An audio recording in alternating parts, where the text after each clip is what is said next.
सोने के दाम में 1804 रुपए की बढ़ोतरी हुई और अभी सोने का भाव 1,54,000 रुपए प्रति 10 ग्राम पहुंच चुका है। वैसे इस महीने अगस्त में सोना 11,000 रुपए तक महंगा हो चुका है, जबकि चांदी भी 1,800 रुपए बढ़कर अभी 2,36,000 रुपए प्रति किलो पहुंच गई है। तो इस महीने अगस्त में कुल मिलाकर सोना और चांदी दोनों ही धातुओं में तेजी देखने को मिल रही है अब तक तो। चलिए अगली खबर देखिए, एलपीजी गैस सिलेंडर के ग्राहकों को सरकार ने बड़ी राहत दी है। ई-केवाईसी की डेडलाइन को बढ़ाकर 23 अगस्त कर दिया है, क्योंकि एलपीजी गैस कंपनियों के सर्वर और मोबाइल ऐप वगैरह डाउन होने की वजह से ग्राहक परेशान थे, तो गैस एजेंसियों पर लंबी लाइनें लगी थी। ये वजह की सरकार ने एक बार फिर से ये डेट बढ़ा दी है। जो पहले 16 अगस्त लास्ट डेट थी उसको बढ़ाकर 23 अगस्त कर दिया है। तो आपकी एलपीजी सेवा बिना रुकावट के जारी रहे, इसके लिए आप ई-केवाईसी पूरी करें। ऑनलाइन आप जो भी एचपी, भारत, इंडियन किसी भी गैस कंपनी का इस्तेमाल करते हो तो उनके ऐप के माध्यम से भी ई-केवाईसी कर सकते हैं। बाकी ये एलपीजी ई-केवाईसी करने के सिंपल 6 आसान स्टेप भी आप स्क्रीन पर देख सकते हैं। चलिए अगली खबर आ रही है कि डीप टेक सेक्टर में भारत की ताकत बढ़ी है। 2015 से लेकर अब तक $11.5 अरब का निवेश आया भारत में डीप टेक सेक्टर में। खुद सरकार की तरफ से ये रिपोर्ट जारी की गई। वहीं देखिए, पेट्रोल में इथेनॉल मिलाने के मामले को लेकर केंद्र की नरेंद्र मोदी सरकार के खुद शीर्ष सलाहकार ने कहा कि E10 ईंधन वापस लाएं, E20 इथेनॉल मिश्रण से और ज्यादा आगे ना बढ़ाएं। जी हाँ, केंद्र सरकार के आर्थिक सलाहकार बोले कि E20 फ्यूल से गाड़ियों को नुकसान हो रहा है, तो इसीलिए E10 पेट्रोल फिर से शुरू करें। मतलब E10 पेट्रोल वो होगा जिसमें 10% ही इथेनॉल मिला होगा। अभी E20 में 20% इथेनॉल मिला होगा, राइट। जबकि सरकार का तो और भी प्लान है E30, E40, E85 तक। तो सरकार के आर्थिक सलाहकार का यह कहना कि फ्यूल में अगर 30% इथेनॉल मिलाया तो खाद्य संकट आ सकता है, क्योंकि गन्ने से जो इथेनॉल बनता है तो इस वजह से शुगर वगैरह के दाम बढ़ सकते हैं, खाने पीने की चीजों के दाम बढ़ सकते हैं। तो केंद्र सरकार को अपने मुख्य आर्थिक सलाहकार वी अनंत नागेश्वरन की तरफ से यह राय दी गई। चलिए अगली खबर आ रही, भारतीय स्टेट बैंक SBI की एक रिसर्च रिपोर्ट देखिए। हमारे देश भारत में अमीरों की संख्या बढ़ी है। 100 करोड़ रुपए से ज्यादा आय वाले करदाताओं की संख्या बढ़कर 2026 में 576 हो चुकी है। SBI रिसर्च की तरफ से रिपोर्ट जारी की गई, यानी पिछले सालों की तुलना में साल दर साल हमारे देश में अमीर लोग बढ़ रहे हैं। लेकिन कहीं न कहीं देखा जाए तो अमीरी और गरीबी का फासला भी बढ़ रहा है। कहने का मतलब अमीर दिनों दिन और अमीर होते जा रहे हैं और महंगाई की वजह से गरीब दिनों दिन और गरीब होते जा रहे हैं, राइट। तो सरकार को इस अंतर को कम करने पर प्रयास करने चाहिए वाकई में। वहीं रोजगार के सेक्टर पर अच्छी खबर देखिए, भारत की इकोनॉमी यानी अर्थव्यवस्था में कामगारों की भागीदारी बढ़ी है और पिछले महीने जुलाई में भारत में बेरोजगारी दर गिरकर 5.1% पर आ गई है, यानी अनएम्प्लॉयमेंट रेट में गिरावट देखने को मिली है, जो कि देश के युवाओं के लिए रोजगार के क्षेत्र में एक राहत की खबर है, राइट। चलिए पॉलिटिक्स से बड़ी खबर आ रही है, बीजेपी को बड़ा झटका लगा। भारतीय जनता पार्टी के राष्ट्रीय प्रवक्ता शहजाद पूनावाला ने अपने पद से इस्तीफा दे दिया है। वहीं भाजपा की नई टीम में सिर्फ 18% ही महिलाएं हैं। 65 सदस्यों में 51 नए चेहरे शामिल किए गए। वसुंधरा सबसे उम्रदराज है, युवा मोर्चा अध्यक्ष से 38 साल बड़ी है। दरअसल बीजेपी ने भाजपा के राष्ट्रीय अध्यक्ष नितिन नवीन ने सोमवार को अपनी नई टीम का ऐलान कर दिया। उसमें ये सदस्य शामिल रहे हैं। वहीं देखिए, स्वतंत्रता दिवस के मौके पर राहुल गांधी और सोनिया गांधी पर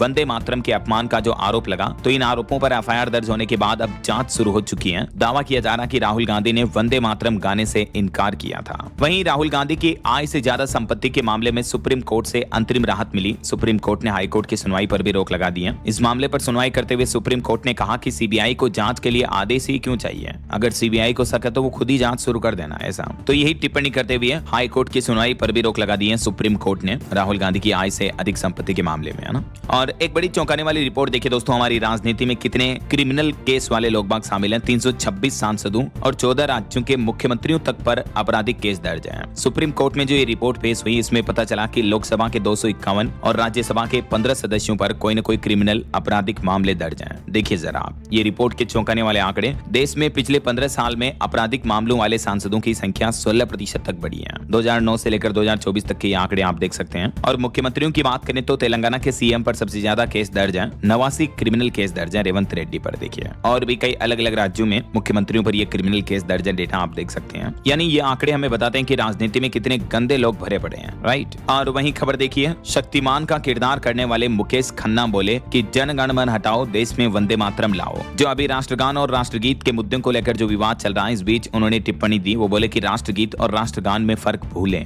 पंजाब सिंध को कहा कि पंजाब सिंह और दो और गड़बड़ भी की उन्होंने इस मामले में। वैसे अभी जो केंद्र सरकार हमारे देश में राष्ट्रगीत को लेकर नया कानून लाई, उसमें नए प्रोटोकॉल के तहत कब कब गाया जाएगा राष्ट्रगीत और किन किन नियमों का पालन करना होगा, देख सकते हैं आप इस बारे में डिटेल भी। वहीं खबर देखिए, स्वतंत्रता दिवस से पहले आतंकी शहजाद भट्टी का नेटवर्क खत्म हुआ। 14 राज्यों से लगभग 250 लोग हिरासत में लिए गए। इनके पास पाकिस्तान में बने ग्रेनेड मिले थे। तो ये एक बड़ी आतंकवाद पर सफलता हासिल की है भारत की सुरक्षा एजेंसियों ने। और खबर देखिए, सीजेपी कॉकरोच जनता पार्टी के बाद अब दिमागी नक्सल पार्टी बनी ऑनलाइन, जिस पर रातों रात लगभग 2 लाख फॉलोवर्स जुड़ चुके हैं। पीएम मोदी के बयान से नए डिजिटल कैंपेन को ये फायदा मिला है। वैसे कॉकरोच जनता पार्टी सीजेपी के फाउंडर अभिजीत दीपके ने जो स्कूलों की हालत पर बयान दिया था अभी एक दिन पहले, तो अच्छी खबर यह है कि दीपक के गांव में स्कूल की मरम्मत भी शुरू हो चुकी है। 2 दिन पहले उन्होंने वीडियो बनाकर स्कूलों की कमियां गिनाई थी, तो अभी यहाँ स्कूल का काम चालू हो गया, सीसीटीवी और टॉयलेट का काम चालू है। मतलब कहीं न कहीं आज युवाओं से, जेन जी से सरकार को फर्क पड़ रहा है। सरकार युवाओं की सुन रही है और उस पर एक्शन भी ले रही है।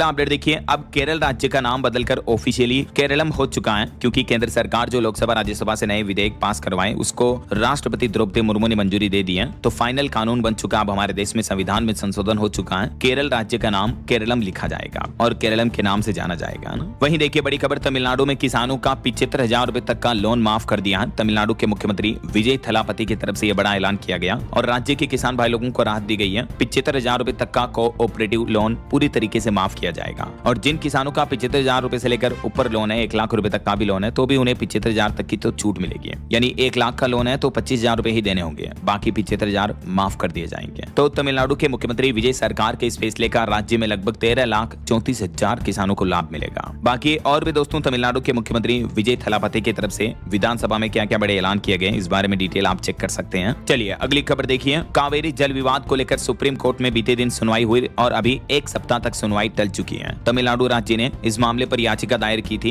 कर्नाटक से पानी छोड़ने की मांग की थी। तो सुप्रीम कोर्ट ने बीते दिन सोमवार को कावेरी जल विवाद पर सुनवाई की, लेकिन अब अगले 1 सप्ताह तक के लिए टाल दिया है। तो इस मामले पर अब अगली सुनवाई 24 अगस्त को होनी है। वहीं राम मंदिर चढ़ावा चोरी मामले को लेकर भी सुप्रीम कोर्ट में सुनवाई हुई और सुप्रीम कोर्ट में कहा कि एसआईटी रिपोर्ट अजनबियों को नहीं दी जा सकती है। सुप्रीम कोर्ट में एसजी बोले तो कोर्ट ने कहा कि सीलबंद लिफाफे में हमें ला कर दीजिए। तो कहने का मतलब राम मंदिर दान का पूरा हिसाब किताब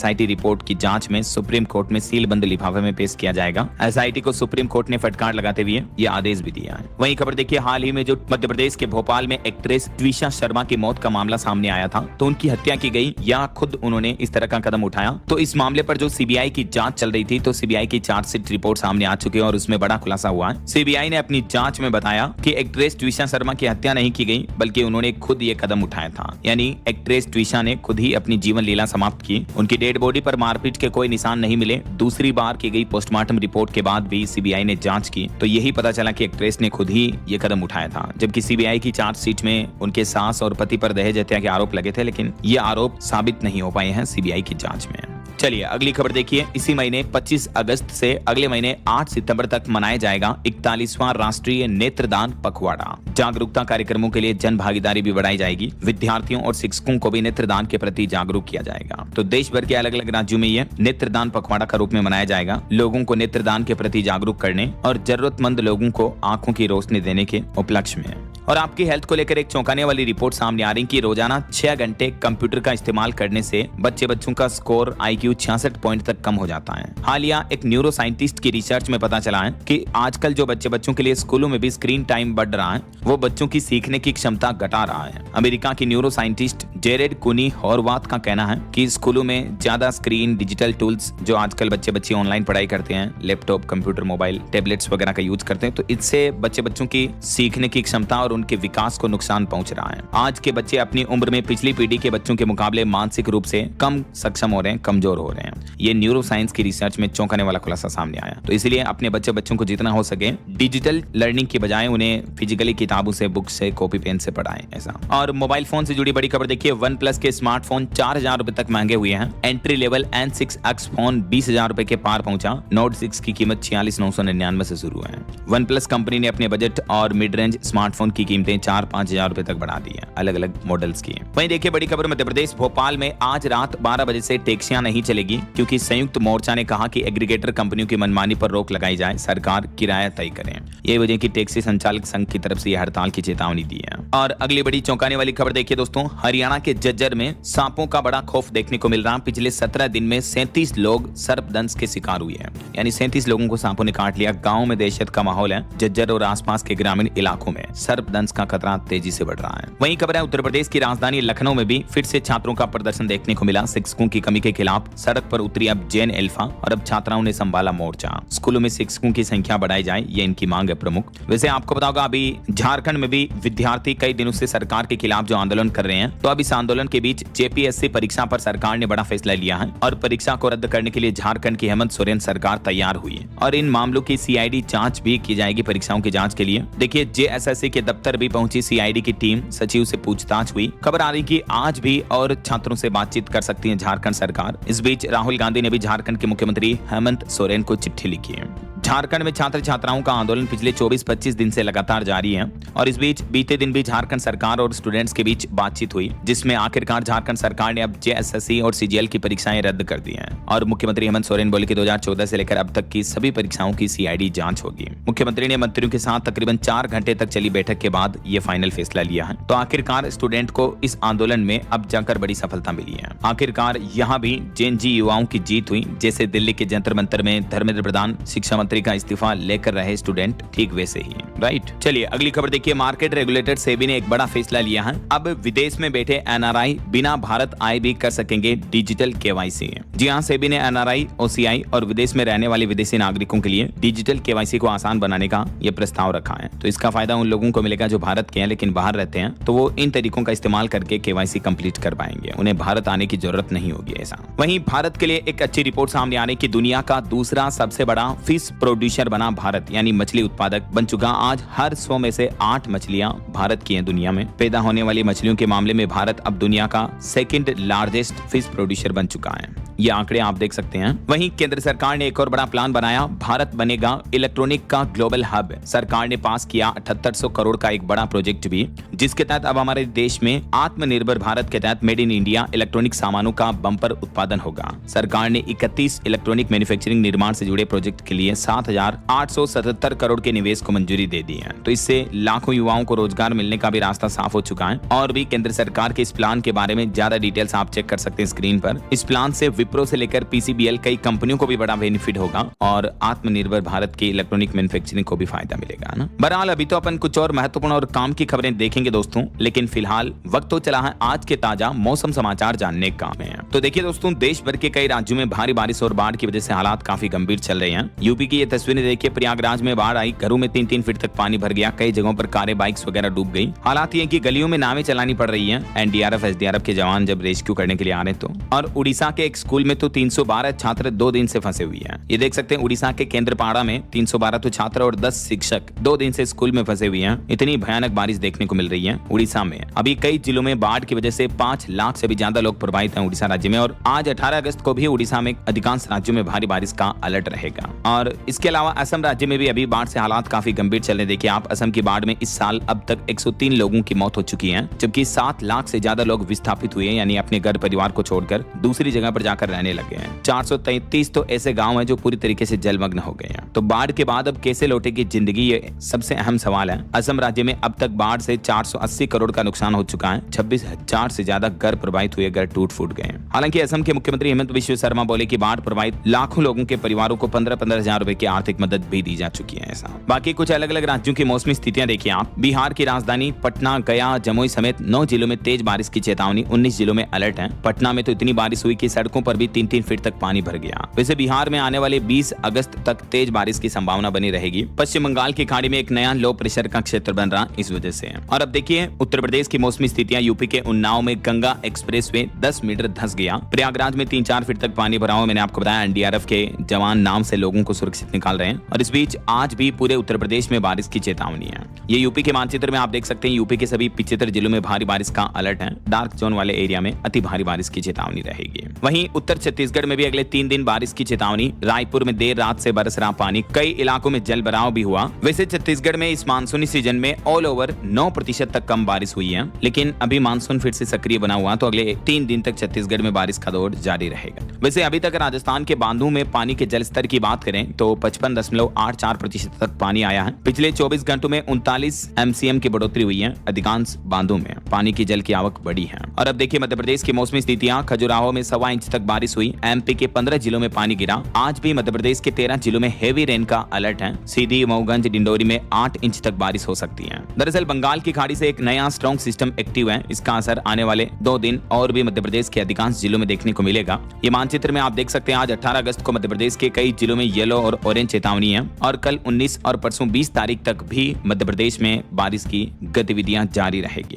वहीं देखिए हरियाणा के भी उत्तरी जिलों में मानसून फिर से एक्टिव हुआ। पंचकुला व यमुनानगर में सुबह भी बूंदाबांदी हुई। दिन के तापमान में और गिरावट होने के आसार दिख रहे हैं और पंजाब में भी आने वाले 2 दिन भारी बारिश का अलर्ट रहेगा। अमृतसर में सबसे ज्यादा बादल बरसे। चंडीगढ़ में वैसे अब भी सामान्य से 25% तक कम बरसात हुई है, लेकिन चंडीगढ़ में आगे आने वाले समय 18, 19, 20, 21 तारीख तक मौसम का पूर्वानुमान क्या रहेगा देख सकते हैं आप। और पंजाब में भी अगले 3 दिन 18 से 19, 20, 22 अगस्त तक कुछ जिलों पर हल्की बारिश की गतिविधियां जारी रहेगी। हालांकि कोई विशेष चेतावनी नहीं है।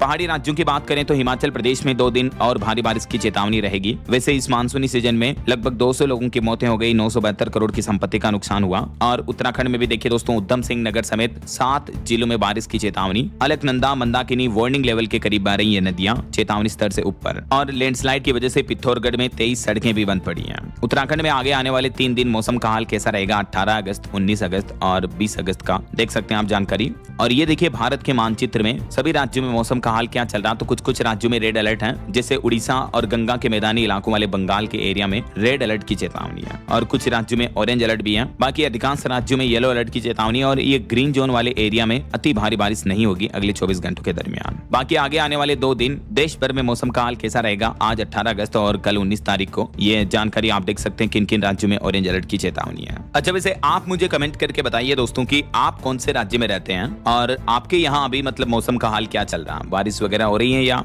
गर्मी का माहौल है। कमेंट करके बताएगा जरूर आपके राज्य और जिले का नाम। ओके और चलिए मौसम अपडेट्स के बाद आगे बढ़ते खबरों में कुछ मार्केट अपडेट्स पर नजर डाल लेते हैं। तो देखिए बीते दिन भारतीय शेयर बाजार में बड़ी गिरावट देखने को मिली। सेंसेक्स 280 अंक गिरकर 77,728 पर बंद हुआ। निफ्टी भी 78 अंक गिरा। वहीं खबर है अब रेस्टोरेंट पार्टनर्स की मदद करने के लिए स्विगी कंपनी लाया नया AI असिस्टेंट फीचर गुरु नाम से, जिस पर 24/7 सुविधा मिलेगी। और रिलायंस जियो ने एक नया ऑफर पेश किया। जियो प्राइम ग्राहकों के लिए 300 रुपए देकर आप 1 साल तक के लिए रिचार्ज प्राइस को लॉक कर सकते हैं, यानी वो रिचार्ज प्लान की कीमतें आपके लिए नहीं बढ़ेगी, प्राइस लॉक हो जाएगी ऐसा। और वहीं देखिए मार्केट रेगुलेटर सेबी ने म्यूचुअल फंड पंजीकरण की प्रक्रिया भी बदली है और इलेक्ट्रॉनिक कंपोनेंट निर्माण के भी 31 प्रस्तावों को सरकार ने मंजूरी दे दी है। कौन कौन से प्रस्तावों को मंजूरी दी गई इस बारे में डिटेल भी आप देख सकते हैं। और बाकी जो म्यूचुअल फंड की प्रक्रिया में बदलाव किया गया है तो उसके बाद SIP निवेश म्यूचुअल फंड से जुड़े क्या चेंजेस होंगे इस बारे में भी जानकारी आप चेक कर सकते हैं। और वहीं देखिए रक्षा के क्षेत्र में आत्मनिर्भरता पर जोर देते हुए रक्षा मंत्रालय ने प्लान किया 1577 करोड़ में खरीदेगा हथियार। भारत में जल्द ही बनेगा फाइटर जेट का इंजन भी। टाटा और निवे जैसी कंपनियों के साथ रक्षा मंत्रालय का समझौता हुआ, जिसके तहत सेना की ताकत में इजाफा यानी बढ़ोतरी होगी और भारत में ही स्वदेशी फाइटर जेट इंजन बनाए जाएंगे। हाल ही में रिलायंस कंपनी ने रोल्स रॉयस के साथ इसको लेकर साझेदारी भी की थी, आपको पता होगा। और इनकम टैक्स डिपार्टमेंट ने भी एक नया आदेश जारी किया। विदेशी संपत्ति पर लगेगा 30% कर। हालांकि छोटे करदाताओं यानी जो छोटे टैक्स पेयर्स हैं उनके लिए 31 दिसंबर तक का मौका है। आप अपनी विदेशों से कमाई हुई संपत्ति या विदेशी प्रॉपर्टीज के बारे में इनकम टैक्स डिपार्टमेंट को सरेंडर कर सकते हैं 31 दिसंबर तक। और खबर है एयरटेल पेमेंट्स बैंक की नई चेयरपर्सन होगी शबनम सिन्हा। सुनील मित्तल 10 साल बाद ये पद छोड़ेंगे। 30 सितंबर को कंपनी के बोर्ड से हटेंगे। वहीं इलेक्ट्रिक व्हीकल के सेक्टर में ओलेक्ट्रा कंपनी का बड़ा प्लान, हर साल बनाएगी 10,000 इलेक्ट्रिक बसें और ट्रक भी हैं। अगले 2-3 सालों में इतना लक्ष्य तय किया कंपनी ने। 600 करोड़ का निवेश भी आएगा। तो ये तो कुछ मार्केट अपडेट्स रहे और चलिए आगे बढ़ते खबरों में देखिए आप अगली खबर। आने वाले रक्षाबंधन के त्योहार पर डाक विभाग ने बड़ा तोहफा दिया। वाटर प्रूफ लिफाफे में आपकी बहन तक सुरक्षित पहुंचेगी राखी। स्पीड पोस्ट पर 10% तक की छूट भी मिलेगी। देश भर के डाकघरों में रक्षाबंधन को लेकर विशेष तैयारियां की गई हैं। वहीं देखिए बड़ी खबर, FSSAI ने लिकर कंपनियों को राहत दी, यानी शराब कंपनियों को 90 दिनों के भीतर बेच सकेंगे मौजूदा स्टॉक, लेकिन उसके बाद माननी होगी ये शर्त। शराब कंपनियों से जुड़े फ्लेवर्ड स्पिरिट के मामले में यह नया अपडेट सामने आया है। जो प्रोडक्ट पहले ही बना चुकी है कंपनियां, उसको 90 दिन के अंदर अंदर स्टॉक आउट करना होगा। उसके बाद नए नियम लागू होंगे। क्या है पूरा मामला, इस बारे में डिटेल भी आप चेक कर सकते हैं। और कुछ बड़े हादसों और दुर्घटनाओं की खबरें देखिए दोस्तों। बीते दिन बिहार के लखीसराय में भगदड़ मचने की घटना देखने को मिली, जिसमें 7 महिलाओं की मौत हो गई। दरअसल बीते दिन आपको पता होगा सावन महीने का तीसरा सोमवार था। इस दरमियान कई शिवालयों में, मंदिरों में भारी भीड़ देखने को मिली और बिहार के लखीसराय में भी एक मंदिर में जलाभिषेक के लिए हजारों श्रद्धालु जुटे हैं। तभी इस भीड़ के बीच किसी ने करंट फैलने की अफवाह उड़ा दी और इस अफवाह के बाद भगदड़ से मच गई। हादसे में 7 महिलाओं की मौत हो गई, 23 से ज्यादा लोग गंभीर रूप से घायल बताए जा रहे हैं, जिनमें 3 की हालत काफी नाजुक है। ये एग्जैक्ट लोकेशन आप देख सकते हैं, यहाँ यह हादसा हुआ।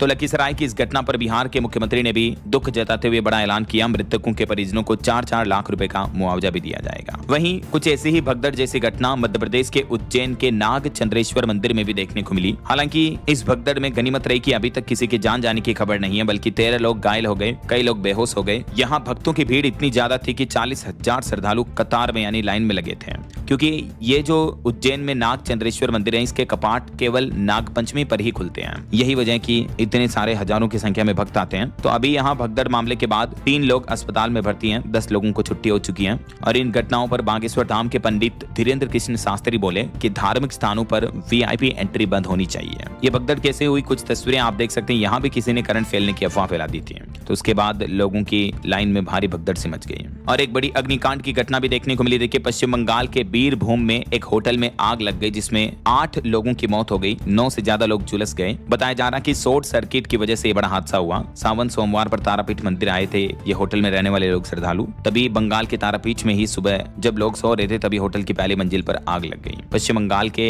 बीरभूम जिले की ये घटना है और ये मंजिल की तस्वीर भी आप देख सकते हैं। होटल की इस बिल्डिंग में ये फर्स्ट फ्लोर पर आग लगी है। और एक बड़ी चौंकाने वाली खबर देखिए, हैवानियत की हद पार, 5 लोगों ने एक किशोर की हत्या कर दी। 1 करोड़ 20 लाख में उसके प्राइवेट पार्ट बेचने की साजिश रची है। मतलब देखिए, बच्चे के प्राइवेट पार्ट बेचने के लिए बच्चे को मार दिया 5 लोगों ने मिलकर। यार हद होती है। अब तो MP भोपाल का ये मामला है। और बिहार में एक और बड़ी दुखद घटना ये देखने को मिली कि डूबने से 7 बच्चों की मौत हो गई। बिहार की राजधानी पटना में 7 बहनें गंगा नदी में डूब गई। 3 के शव मिले, 3 को बचाया गया। कटिहार में भी 3 लड़कों की मौत हो गई। बीते दिन सावन सोमवार पर बिहार में कई बड़े हादसे और दुखद घटनाएं देखने को मिली हैं। और भूकंप पर बड़ी खबर देखिए, इंडोनेशिया में एक बार फिर से कांपी धरती। फ्लोरेस में अब 5.9 की तीव्रता का भूकंप आया, जबकि 2 दिन पहले भी 7.5 की तीव्रता का जो भूकंप आया था इंडोनेशिया में, उन भूकंप के झटकों में अब तक 53 लोगों की मौतें हो चुकी हैं। बचाव और राहत कार्य अभियान अभी भी जारी है। कुछ और इंटरनेशनल न्यूज अपडेट देखिए दोस्तों। रूस ने यूक्रेन पर एक बार फिर से मिसाइल हमला किया। भारतीय अरबपति लक्ष्मी मित्तल के स्टील प्लांट को निशाना बनाया, जिसमें 2 लोगों की मौत हो गई। वहीं ईरान अमेरिका की जंग पर भी बड़ी खबर आ रही कि ईरान और अमेरिका के बीच 60 दिन की डेडलाइन खत्म हुई। फिर भी डोनाल्ड ट्रंप ने हमले का आदेश क्यों नहीं दिया? तो रिपोर्ट आ रही कि ट्रंप दुश्मन को 3 तरफ से घेरने की स्ट्रेटेजी बना रहे हैं। इस बीच ईरानी सेना भी बोली कि अमेरिकी सैनिकों को मारने और पकड़ने पर 28 लाख का इनाम मिलेगा। अगर कोई महिला ऐसा करती तो उसे तो दुगुना इनाम दिया जाएगा और मारने वाला हथियार भी खरीद कर म्यूजियम में रखेंगे। मतलब इन बयानबाजियों को देखकर लगता है कि अमेरिका और ईरान के बीच की जंग एक बार फिर से बढ़ सकती है।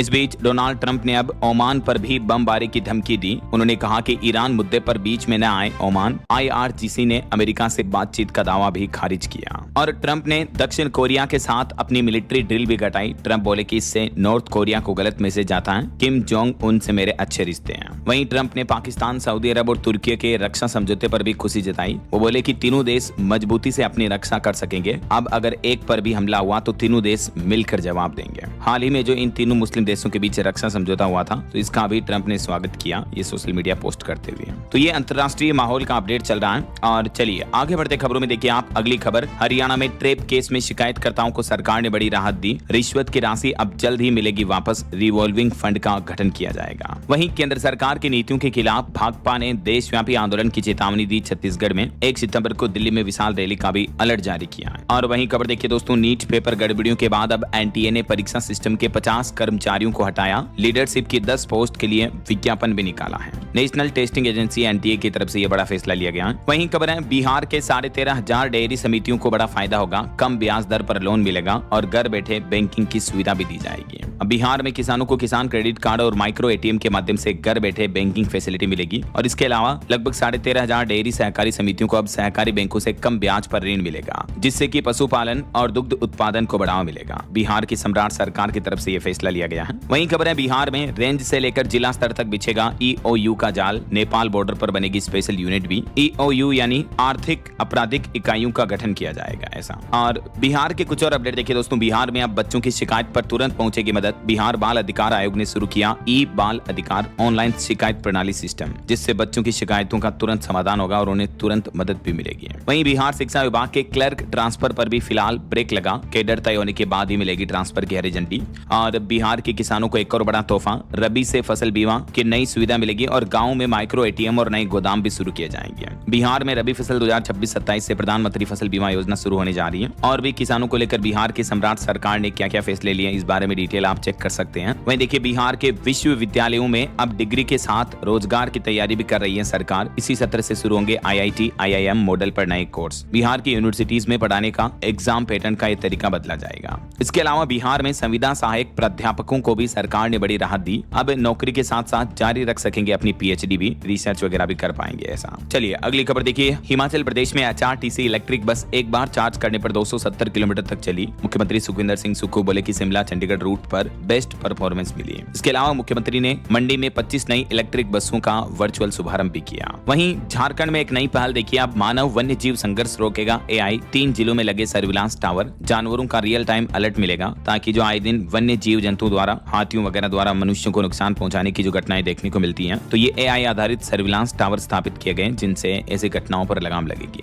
रिपोर्ट के मुताबिक झारखंड में वन्य जीवों के हमलों के कारण सालाना 100 लोगों की मौत हो जाती है। तो इन्हीं हादसों को कम करने के लिए झारखंड सरकार का नया प्लान है। और वहीं देखिए उत्तराखंड में बनेगा पहला युवा आयोग। मुख्यमंत्री पुष्कर सिंह धामी ने प्रदेश के विकास के लिए 7 महत्वपूर्ण घोषणाएं की हैं। इन घोषणाओं में क्या क्या की पॉइंट्स है आप देख सकते हैं जानकारी। जैसे प्रधानमंत्री आवास योजना के अंतर्गत राज्यांश 50,000 रुपए से बढ़ाकर 75,000 रुपए किया जाएगा वगैरह वगैरह। और तमिलनाडु के मुख्यमंत्री विजय सरकार ने 11 तरह के शराब ब्रांड्स पर लगा बैन हटा दिया है। नियमों के उल्लंघन के चलते प्रतिबंध लगा था, तो अब इन पाबंदियों को वापस हटा दिया है। वहीं पंजाब के शिक्षकों के लिए डिजिटल पहल देखिए। The teacher mobile app launch किया गया है। अब मोबाइल पर ही मिलेंगे पाठ योजना और AI टूल्स वगैरह भी। पंजाब के सरकारी शिक्षकों को मोबाइल पर प्रशिक्षण, मतलब एक तरह से एजुकेशन प्रोग्राम उन्हें स्कूल में ही ऐप के माध्यम से मिल जाएगा, टीचर ऐप के जरिए पूरा प्लान। और खबर है सुप्रीम कोर्ट में आने वाले 22 अगस्त को पूरे दिन होगा कामकाज। 27 तारीख को अवकाश रहेगा, आदेश जारी हो चुका है। और यूपी के कुछ अपडेट देखिए दोस्तों। उत्तर प्रदेश में परिवहन निगम के आउटसोर्स कर्मचारियों को योगी सरकार ने बड़ा तोहफा दिया। उनके मानदेय में 5% तक की बढ़ोतरी की गई है। इस बढ़ोतरी के बाद अब कितना मानदेय दिया जाएगा इस बारे में डिटेल भी आप चेक कर सकते हैं। वहीं देखिए CM योगी ने JNG को भी खास तोहफा दिया। अब यूपी में 16 से 35 आयु वर्ग वालों के लिए तैयार होगी नई नीति और कुछ खास क्षेत्रों पर जोर दिया जाएगा। क्या प्लान है युवाओं को लेकर यूपी की योगी सरकार का देख सकते हैं आप। एक तो युवाओं की सुविधाओं के लिए भी एकीकृत डिजिटल पोर्टल बनेगा जहां उन्हें सरकारी कार्यों से जुड़ी सुविधाएं एक ही पोर्टल पर ऑनलाइन मिल पाएगी ऐसा।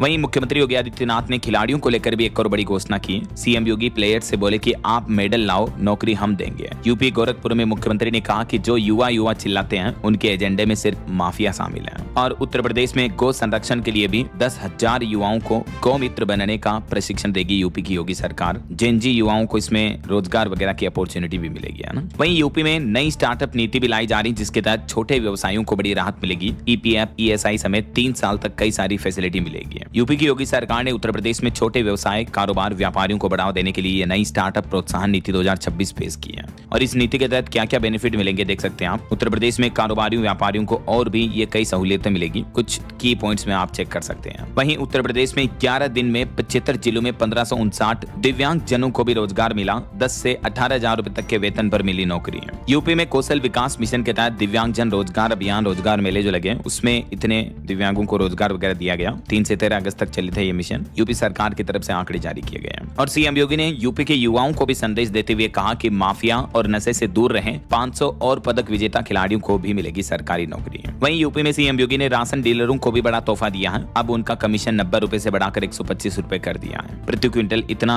कमीशन मिलेगा राशन दुकानदारों को ऐसा। चलिए आगे बढ़ते खबरों में देखिए आप अगली खबर। राजस्थान में एक सेना के जवान की हार्ट अटैक से मौत हो गई। 10 दिन पहले वो घर आए थे। रिटायर्ड हवलदार पिता ने इकलौते बेटे की अर्थी को कंधा दिया। झुंझुनू में सेना के जवान की हार्ट अटैक से जान चली गई। वहीं छत्तीसगढ़ से गुजरने वाली 18 ट्रेनें कैंसिल रहेगी। 25 सितंबर से 14 अक्टूबर तक नहीं चलेगी ये गाड़ियां। और चंडीगढ़ की एक घटना देखिए। एक मां ने अपने बेटे को बचाने के लिए किडनी दी। तो पंजाब के मोहाली में 7 लाख रुपए का किडनी ट्रांसप्लांट ऑपरेशन किया डॉक्टरों ने, लेकिन वो ट्रांसप्लांट फेल हुआ। तो अब हालत यह है कि मां और बेटे दोनों बीमार हैं और ये ऑपरेशन के लिए 1 बीघा जमीन भी बिक गई। मां ने अपने बेटे को बचाने के लिए अपनी जान दांव पर लगा दी। बावजूद इसके हॉस्पिटल वालों की लापरवाही के चलते परिवार वालों में ये बड़ी समस्या आन पड़ी है। वहीं देखिए उत्तर प्रदेश में 95 साल की मां को कांवड़ पर लेकर निकला बेटा। काशी विश्वनाथ में 3 किलोमीटर लंबी लाइन लगी। अमेठी और बरेली में हेलीकॉप्टर से कांवड़ियों पर फूल भी बरसाए गए। वहीं देखिए राजधानी दिल्ली में कूड़े से आजादी अभियान की शुरुआत हुई। 2 अक्टूबर तक अब दिल्ली में विशेष स्वच्छता मिशन आयोजित होगा। नंबर 1 वार्ड को मिलेगा 1 करोड़ तक का इनाम भी है। दिल्ली के मुख्यमंत्री रेखा गुप्ता सरकार की तरफ से ऐलान किया गया, अगले 12 महीनों तक दिल्ली के सभी इलाकों में स्वच्छता प्रतियोगिता आयोजित की जाएगी। चलिए कुछ एजुकेशनल अपडेट्स देख लेते हैं फटाफट से। देखिए आप, बिहार में इंटर और मैट्रिक परीक्षा 2027 के छूटे छात्रों को रजिस्ट्रेशन का अंतिम मौका 22 अगस्त तक आवेदन भर सकते हैं। और राजस्थान में जेईएन के 874 पदों पर भर्ती होगी, 14 सितंबर तक आवेदन कर सकेंगे। वहीं मध्य प्रदेश में 12 अक्टूबर से टेट की परीक्षा आयोजित होगी। 1.5 लाख शिक्षकों का एग्जाम होगा, पूछे जाएंगे 150 प्रश्न। 21 अगस्त से भरे जाएंगे फॉर्म भी। और भेल भारत हेवी इलेक्ट्रिकल्स लिमिटेड में भी अप्रेंटिस के 530 पदों पर भर्ती निकली है। इसमें आवेदन शुरू हो चुके, 12 सितंबर लास्ट डेट है। वहीं एमपी टेट का शेड्यूल भी जारी हो चुका है, 21 अगस्त से आवेदन शुरू होंगे। मध्य प्रदेश में, जब मैंने आपको बताया, 1.5 लाख शिक्षकों के लिए टेट का एग्जाम आयोजित होगा, 12 अक्टूबर से परीक्षा होगी, ठीक है ना। इसके अलावा रिपोर्ट आ रही कि बीपीएससी बिहार में TRE 4.0 का नोटिफिकेशन जारी हो चुका। 19,978 पदों पर होगी भर्ती। बिहार में जो लाखों अभ्यर्थी इंतजार कर रहे हैं उनके लिए खुशखबरी है, वरना स्टूडेंट ने तो आज आंदोलन की भी चेतावनी दी थी कि बीपीएससी TRE 4 का विज्ञापन जारी करो या शिक्षा मंत्री इस्तीफा दो। आज 18 अगस्त से बिहार की राजधानी पटना में महा आंदोलन का प्लान था छात्रों का। विज्ञापन में देरी की वजह से नाराज थे अभ्यर्थी, लेकिन इस बीच एक नया अपडेट ये आया, बिहार लोक सेवा आयोग की तरफ से इस भर्ती को लेकर यह नोटिस जारी किया गया है। और उत्तर प्रदेश में ग्राम पंचायत अधिकारी भर्ती का परिणाम भी जारी हो चुका है। वहीं खेल जगत से खबर देखिए, भारत के आयुष शेट्टी ने वर्ल्ड चैंपियन को हराया। बैडमिंटन वर्ल्ड चैंपियन में 3 गेम में मात दी, पीवी सिंधु भी जीती है। वैसे बैडमिंटन वर्ल्ड चैंपियन की शुरुआत हो चुकी है। भारत 17 साल बाद मेजबानी कर रहा है और सिंधु के पास 6ठा मेडल जीतने का भी ये मौका है। और पॉलिटिक्स में एक और बड़ा फेरबदल देखिए, भाजपा बीजेपी IT सेल से मालवीय बाहर हुए हैं। केमिस्ट्री प्रोफेसर मस्के संभालेंगे अब। नितिन नवीन की टीम में राम माधव और स्मृति ईरानी का कमबैक हुआ। ओके, और अंत में दोस्तों आज के राशिफल पर नजर डाल लेते हैं। तो देखिए वृश्चिक राशि वालों को प्रमोशन या फायदेमंद ट्रांसफर का फायदा मिल सकता है और मकर राशि वालों को भी आज अच्छा रिश्ता मिल सकता है। और भी कुछ अलग अलग राशियों का राशिफल आप देख सकते हैं स्क्रीन